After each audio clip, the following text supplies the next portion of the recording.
5 ಗಂಟೆಯ ಎರಡನೇ ಸುದ್ದಿ. ಸಮೀರ್ಗೆ ಸಿಕ್ಕಾಪಟ್ಟೆ ಡ್ರಿಲ್ ಮಾಡಲಾಗ್ತಾ ಇದೆ.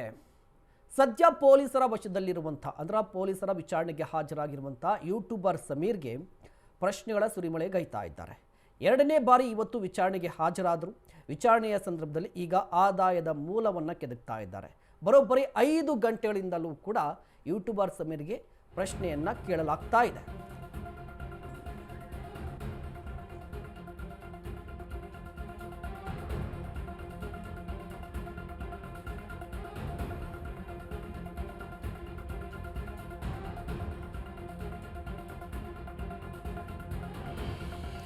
ಎಐ ವಿಡಿಯೋವನ್ನು ಬಳಸಿ 23 ನಿಮಿಷದ ವಿಡಿಯೋವನ್ನು ಮಾಡಿ ಅಪಪ್ರಚಾರವನ್ನು ಮತ್ತೆ ದಾಖಲೆ ಸಾಕ್ಷಿ ಇಲ್ಲದೆ ಉದ್ದೇಶಪೂರ್ವಕವಾಗಿ ದೊಂಬಿಯನ್ನು ಸೃಷ್ಟಿ ಮಾಡುವ ಉದ್ದೇಶದಿಂದಾಗಿ ವಿಡಿಯೋಗಳನ್ನು ಅಪ್ಲೋಡ್ ಮಾಡಿದ್ದಾರೆ.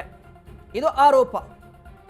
ಬಟ್ ಈ ಆರೋಪಕ್ಕೆ ಸಂಬಂಧಪಟ್ಟಂತೆ ಈಗಾಗಲೇ ಪೊಲೀಸ್ ಅಧಿಕಾರಿಗಳು ವಿಚಾರಣೆ ನಡೆಸ್ತಾ ಇದ್ದಾರೆ.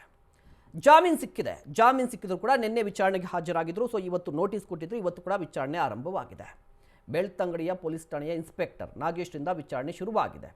ಮುಖ್ಯವಾಗಿ ಇಡೀ ಅಪಪ್ರಚಾರ ಈ ಧರ್ಮಸ್ಥಳ ವಿಚಾರಕ್ಕೆ ಸಂಬಂಧಪಟ್ಟಂತೆ ಸಮೀರ್ ಮಾಡಿರುವಂಥ ಆರೋಪಗಳು, ಆ ಆರೋಪಗಳಿಗೆ ಸಂಬಂಧಪಟ್ಟಂತೆ ಏನಾದರೂ ಡೀಟೇಲ್ಸ್ ಅಥವಾ ದಾಖಲೆ ಸಾಕ್ಷಿಗಳು ಇದೆಯಾ ಅನ್ನೋದರ ಮೇಲೆ ಈಗ ತನಿಖೆ ಮತ್ತು ವಿಚಾರಣೆ ಆರಂಭವಾಗಿರುವಂಥದ್ದು.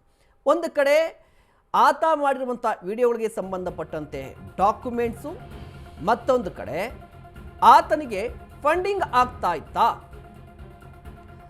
ದಾಖಲೆಗಳೇ ಇಲ್ಲದೆ ಬುರುಡೆಯನ್ನ ಬಿಟ್ಟಿದ್ನಾ ಗೊತ್ತಿಲ್ಲ. ಬಟ್ ವಿಚಾರಣೆ ಆರಂಭ ಆಗಿದೆ, ನಡೀತಾ ಇದೆ. ಸೌಜನ್ಯ ಪ್ರಕರಣ, ಅನನ್ಯ ಭಟ್ ಪ್ರಕರಣಕ್ಕೆ ಸಂಬಂಧಪಟ್ಟಂತೆ ವಿಡಿಯೋಗಳನ್ನು ಮಾಡಿದ್ದ. ಕೊಲೆ ಅತ್ಯಾಚಾರ ಅಂತ ಹೇಳಿ ದಾಖಲೆ ಇಲ್ಲದೆ, ಸಾಕ್ಷಿ ಇಲ್ಲದೆ ಅಪಪ್ರಚಾರವನ್ನು ಮಾಡಿತ್ತು. ಎಐ ವಿಡಿಯೋವನ್ನು ಬಳಸಿದ್ರು. ಅಪಪ್ರಚಾರದಿಂದ ಈಗ ಯೂಟ್ಯೂಬರ್ಗೆ ಸಂಕಷ್ಟ ಎದುರಾಗಿದೆ. ದಾಖಲೆನೇ ಇಲ್ಲ, ದಾಖಲೆ ಇದ್ರೆ ಕೊಡಿ ಅಂತ ವಿಚಾರಣೆ ಪೊಲೀಸರು ಕೇಳ್ತಾ ಇದ್ದಾರೆ. ಸಾಕ್ಷಿ ನೋಡಿ, ಈ ಹಿಂದೆ ಸಮೀರ್ನ ವಿಡಿಯೋಗಳಲ್ಲಿ ಗಮನಿಸ್ತಾ ಇರ್ಬೋದು, ಒಂದಿಷ್ಟು ರೀಲ್ಸ್ಗಳನ್ನು ಗಮನಿಸಿದಂತಹ ಸಂದರ್ಭದಲ್ಲಿ ಶಿವತಾಂಡವ ಸಾಕ್ಷಿ ಬಂದಿದ್ದಾನೆ. ಇಷ್ಟು ದಿನ ನೋಡಿ, ಈ ವ್ಯಕ್ತಿ ಒಂದಿಷ್ಟು ವಿಡಿಯೋಗಳನ್ನು ಮಾಡಿದಂತಹ ಸಂದರ್ಭದಲ್ಲಿ ಎಲ್ಲರೂ ಕೇಳಿದ ಪ್ರಶ್ನೆ ಸಿಂಪಲ್ ಆಗಿತ್ತು. ಸಾಕ್ಷಿ ಏನಿದೆ ಅಂತ ಎಲ್ಲರೂ ಕೂಡ ಪ್ರಶ್ನೆಯನ್ನು ಕೇಳ್ತಾ ಇದ್ರು. ಕಮೆಂಟ್ಸ್ಗಳಲ್ಲೂ ಕೂಡ ಬರ್ತಾ ಇತ್ತು. ಆದರೆ ಯಾವಾಗ ಈ ಅನಾಮಿಕಾ ವ್ಯಕ್ತಿ ಮಾಸ್ಕ್ ಮ್ಯಾನ್ ಬಂದಲ್ವಾ, ಅದಕ್ಕೆ ಸಂಬಂಧಪಟ್ಟಂತೆ ಸಮೀರ್ ಒಂದು ವಿಡಿಯೋವನ್ನು ಮಾಡ್ತಾನೆ. ಶಿವತಾಂಡವ ಶುರುವಾಗುತ್ತೆ, ಸಾಕ್ಷಿ ಬಂದಿದ್ದಾನೆ ಅಂತ ಹೇಳ್ತಾರೆ. ಆಯಿತು, ಶಿವತಾಂಡವ ಆಯಿತಾ ಅಂತ ಹೇಳಿದ್ರೆ ಆತ ಈ ಹಿಂದೆ ಮಾಡಿದಂಥ ಈ ವಿಡಿಯೋಸ್ ಏನಿದೆಯಲ್ವಾ, ಅದಕ್ಕೀಗ ಪೊಲೀಸರು ಸಾಕ್ಷಿ ಕೇಳ್ತಾ ಇದ್ದಾರೆ. ಜೊತೆಗೆ ಶಿವತಾಂಡವ ಅಂತ ಹೇಳಿದಂಥ ಯೂಟ್ಯೂಬರ್ ಸಮೀರ್ ಪೊಲೀಸರು ಮನೆ ಹತ್ರ ಹೋದರೆ ಸಿಗಲಿಲ್ಲ, ಪರಾರಿಯಾಗಿದ್ದ. ಈಗ ಜಾಮೀನು ಪಡೆದುಕೊಂಡಿದ್ದಾನೆ, ಮತ್ತೆ ವಿಚಾರಣೆಗೆ ಹಾಜರಾಗಿದ್ದಾನೆ. ಈಗ ನಿಜವಾಗ್ಲೂ ಶಿವತಾಂಡವ ಶುರುವಾಗಿದೆ ಪೊಲೀಸರದ್ದು. ಏನು ಅಂತ ಹೇಳಿದ್ರೆ ಪ್ರಶ್ನೆಗಳ ಸುರಿಮಳೆಗೈತಾ ಇದ್ದಾರೆ. ಬ್ಯಾಕ್ ಟು ಬ್ಯಾಕ್ ಪ್ರಶ್ನೆಗಳನ್ನು ಕೇಳ್ತಾ ಇದ್ದಾರೆ. ಆತ ಆರಂಭದಿಂದಲೂ ಕೂಡ ಈ ಯೂಟ್ಯೂಬ್ಗೆ ಸಂಬಂಧಪಟ್ಟಂತೆ ವಿಡಿಯೋವನ್ನು ಮಾಡಿದ್ದು, ಯಾರು ಎಡಿಟ್ ಮಾಡಿದ್ದು, ಹೇಗೆ ಎಡಿಟ್ ಮಾಡಿದ್ದು, ಕಂಟೆಂಟ್ ಯಾರು ಕೊಟ್ಟರು, ಫಂಡಿಂಗ್ ಆಗಿತ್ತಾ, ಎಐ ತಂತ್ರಜ್ಞಾನವನ್ನು ಯಾರು ನಿನಗೆ ಯೂಸ್ ಮಾಡಿದ್ಯಾ ಸರಿ, ಬಟ್ ಅದರ ತಿಳುವಳಿಕೆ ನಿಂಗೇನಾದರೂ ಇದೆಯಾ, ಒಂದು ತಂಡ ಏನಾದರೂ ವರ್ಕ್ ಮಾಡ್ತಾ ಇತ್ತಾ, ಹೀಗೆ ಸಾಕಷ್ಟು ಪ್ರಶ್ನೆಗಳನ್ನು ಕೇಳ್ತಾ ಇದ್ದಾರೆ. FSL ಅಧಿಕಾರಿಗಳು ಕೂಡ ಪೊಲೀಸ್ ಸ್ಟೇಷನ್ಗೆ ಬಂದಿದ್ದಾರೆ. ಮೊಬೈಲ್ ಲ್ಯಾಪ್ಟಾಪ್ ಅನ್ನು ವಶಕ್ಕೆ ಪಡೆದುಕೊಂಡಿದ್ದಾರೆ. ಇದ್ರ ಜೊತೆಗೆ ತುಂಬಾ ಇಂಪಾರ್ಟೆಂಟ್ ಆಗಿರುವಂಥದ್ದು ವಾಯ್ಸ್ ಸ್ಯಾಂಪಲ್. ಒಂದು ಆತ ಮಾಡಿದಂಥ ವಿಡಿಯೋಗಳಲ್ಲಿ ಇದೇ ರೀತಿಯಾಗಿದೆ, ಹಿಂಗೆ ಆಗಿದೆ, ಹಿಂಗೆ ಇತ್ತು, ಇದೇ ಕಾರ್ ನಂಬರು, ಇದೇ ರೀತಿಯ ಬಟ್ಟೆ ಹಾಕೊಂಡು ಬಂದಿದ್ರು, ಇಷ್ಟೇ ಜನ ಬಂದಿದ್ರು ಅಂತ ಇದೇ ರೀತಿ ತೋರಿಸ್ತಾ ಇದ್ನಲ್ವಾ, ಇದೇ ರೀತಿ ಹಿಂಗೆ ತೋರಿಸ್ತಾ ಇದ್ದಂಥ ವ್ಯಕ್ತಿ ಈಗ ಸಾಕ್ಷಿಯನ್ನು ಕೊಡಬೇಕಿದೆ, ದಾಖಲೆಯನ್ನು ಕೊಡಬೇಕಿದೆ. ದಾಖಲೆ ಕೊಟ್ಟಿಲ್ಲ ಅಂತ ಹೇಳಿದ್ರೆ ಆತನಿಗೆ ಸಂಕಷ್ಟ ಬರುತ್ತೆ. ಇದು ಒಂದು ಕಡೆ. ಇನ್ನೊಂದು ಕತೆ ಏನು ಅಂತ ಹೇಳಿದ್ರೆ ವಾಯ್ಸ್ ಸ್ಯಾಂಪಲನ್ನು ಕಲೆಕ್ಟ್ ಮಾಡ್ತಾ ಇದ್ದಾರೆ. ವಾಯ್ಸ್ ಸ್ಯಾಂಪಲ್ ಯಾಕೆ ಅಂತ ಹೇಳಿದ್ರೆ, ಹೌದು, ಈ ವಿಡಿಯೋ ರಿಲೀಸ್ ಆಯಿತು, ವಿಡಿಯೋಗೆ ಸಂಬಂಧಪಟ್ಟಂತೆ ಪರಾಚರ್ಚೆ ಓಕೆ, ಬಟ್ ಆ ವಿಡಿಯೋದಲ್ಲಿ ಮಾತನಾಡಿದ್ದು ಇದೇ ಸಮೀರ ಅಂತ ಕೂಡ ಸ್ಪಷ್ಟೀಕರಣ ಬೇಕಾಗುತ್ತೆ. ಸಾಕ್ಷಿ ಬೇಕಾಗುತ್ತೆ, ಡಾಕ್ಯುಮೆಂಟ್ ಆಗಬೇಕಾಗಿದೆ. ಅದು ಕೂಡ ಸಾಕಷ್ಟು ಬಾರಿ ಕೋರ್ಟಲ್ಲಿ ಇಂತಹ ಪ್ರಕರಣದಲ್ಲಿ ಏನಾಗುತ್ತೆ ಅಂತ ಹೇಳಿದ್ರೆ ಟೆಕ್ನಿಕಲ್ ಎವಿಡೆನ್ಸ್ ಲ್ಯಾಪ್ಸ್ ಆಗಿಬಿಟ್ರೆ ಈ ಆರೋಪಿತರು ಖುಲಾಸೆ ಆಗುವಂಥ ಚಾನ್ಸಸ್ ಜಾಸ್ತಿ ಇರುತ್ತೆ. ಹೀಗಾಗಿ ಪೊಲೀಸರು ಕೂಡ ಸದ್ಯಕ್ಕೆ ವಾಯ್ಸ್ ಸ್ಯಾಂಪಲನ್ನು ತೆಗೆದುಕೊಳ್ತಾ ಇದ್ದಾರೆ. ಆ ವಾಯ್ಸ್ ಸ್ಯಾಂಪಲನ್ನು ತೆಗೆದುಕೊಂಡು ಆ ವಿಡಿಯೋದಲ್ಲಿರುವಂಥ ವಾಯ್ಸ್ಗೂ ಈ ವ್ಯಕ್ತಿಯ ವಾಯ್ಸ್ಗೂ ಮ್ಯಾಚ್ ಮಾಡ್ತಾರೆ. ಮ್ಯಾಚ್ ಓಕೆ ಆದರೆ ಎಲ್ಲವೂ ಕೂಡ ಚೆನ್ನಾಗಿರುತ್ತೆ.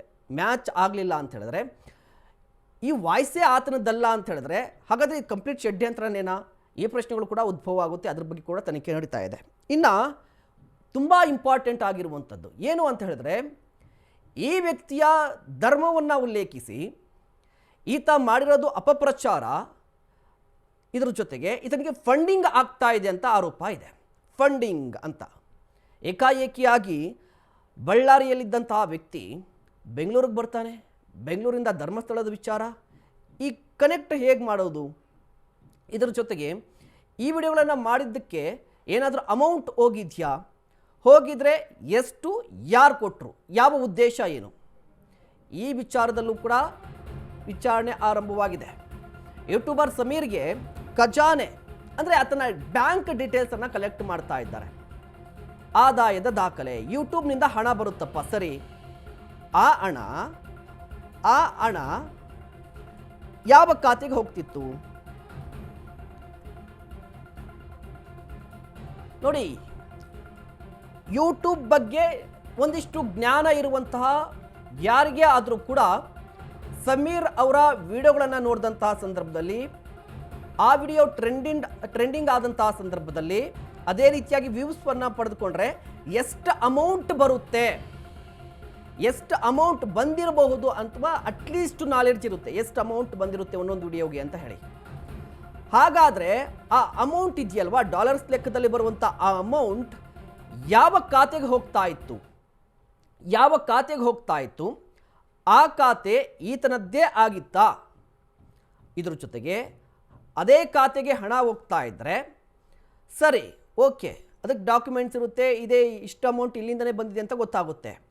ಅದನ್ನು ಹೊರತುಪಡಿಸಿ, ಅಧಿಕೃತವಾಗಿ ವಿಡಿಯೋಗಳಿಂದ ಬರ್ತಾ ಇದ್ದಂಥ ಅಮೌಂಟನ್ನು ಹೊರತುಪಡಿಸಿ ಬೇರೆ ಅಕೌಂಟ್ ಇದ್ದರೆ ಅದರಲ್ಲಿರುವಂಥ ಆ ಅಮೌಂಟ್ ಹೇಗೆ ಬಂತು?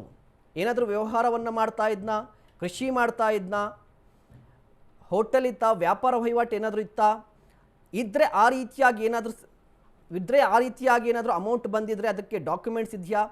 ಇಲ್ಲ, ಯಾವುದೋ ಒಬ್ಬ ವ್ಯಕ್ತಿಯಿಂದ ಅಮೌಂಟ್ ಬಂದಿದ್ದರೆ, ಬಲ್ಕಾಗಿ ಅಮೌಂಟ್ ಬಂದಿದ್ದರೆ ಅದ್ರ ಬಗ್ಗೆಯೂ ಕೂಡ ವಿಚಾರಣೆ ಆಗುತ್ತೆ. ಅದ್ರ ಬಗ್ಗೆ ಕೂಡ ತನಿಖೆ ಆಗಲೇಬೇಕಾಗಿದೆ.